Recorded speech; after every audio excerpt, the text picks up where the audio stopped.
Hi అండి, welcome back to my channel. Simple స్టైల్లో chicken curry చేసుకోవడం ఇలా. దానికి కావాల్సినవి ఒక 1.5 kg చికెన్ తీసుకున్నానండి.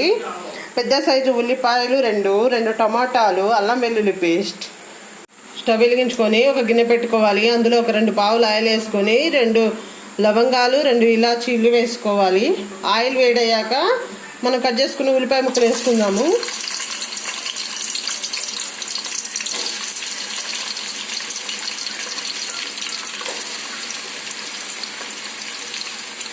ఉల్లిపాయలు ఫ్రై కానిద్దామండి.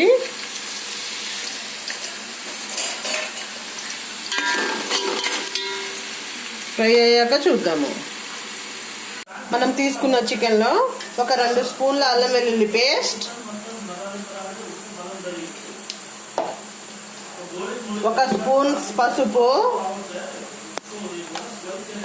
ఒక కారం, ఒక 4 స్పూన్లు,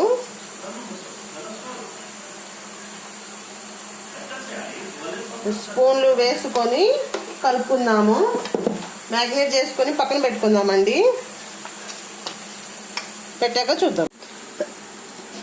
మూత తీసి చూద్దాము. ఇందులో ఒక 1/2 స్పూన్ అల్లం వెల్లుల్లి పేస్ట్. మ్యాగ్నేట్ చేసుకున్నప్పుడు వేసుకున్నాం కాబట్టి ఒక 1/2 స్పూనే వేస్తున్నానండి.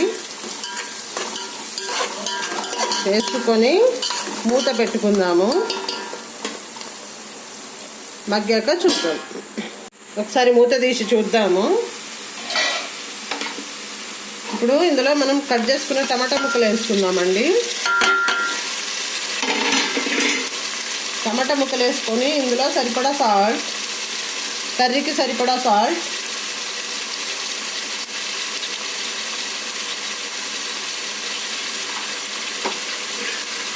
వేసుకొని కలుపుకుందాము. మూత పెట్టుకుందాము. మూత తీసి చూద్దాము. టమాటాలు కూడా మగ్గిపోయాయండి. ఇప్పుడు మనం ముందుగా మ్యాగ్నేట్ చేసుకున్న చికెన్ వేసుకుందాము.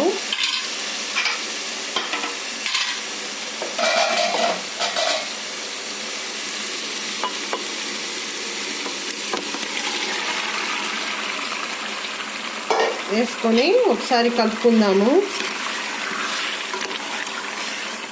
కలుపుకొని మూత పెట్టుకుందాము.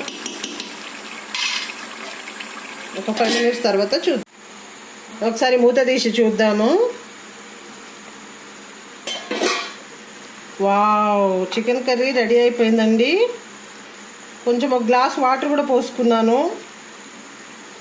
అది తర్వాత గరం మసాలా ఒక 2 స్పూన్లు వేసుకొని ఒక 5 minutes ఉడకనిద్దామండి. కలుపుకుందాము. Wow, tasty chicken curry ready అండి. సింపుల్గా ఈ విధంగా చాలా సింపుల్గా చాలా టేస్టీగా. కొత్తిమీర కూడా వేసుకున్నాను. మీ దగ్గర ఉంటే వేసుకోండి, లేకుంటే స్కిప్ చేయండి.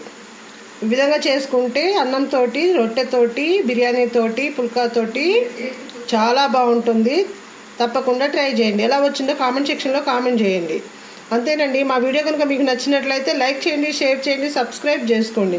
కిందున్న బెల్ ఐకాన్ ప్రెస్ చేసి మా నోటిఫికేషన్లు మీకు వస్తాయి. Thank you very much.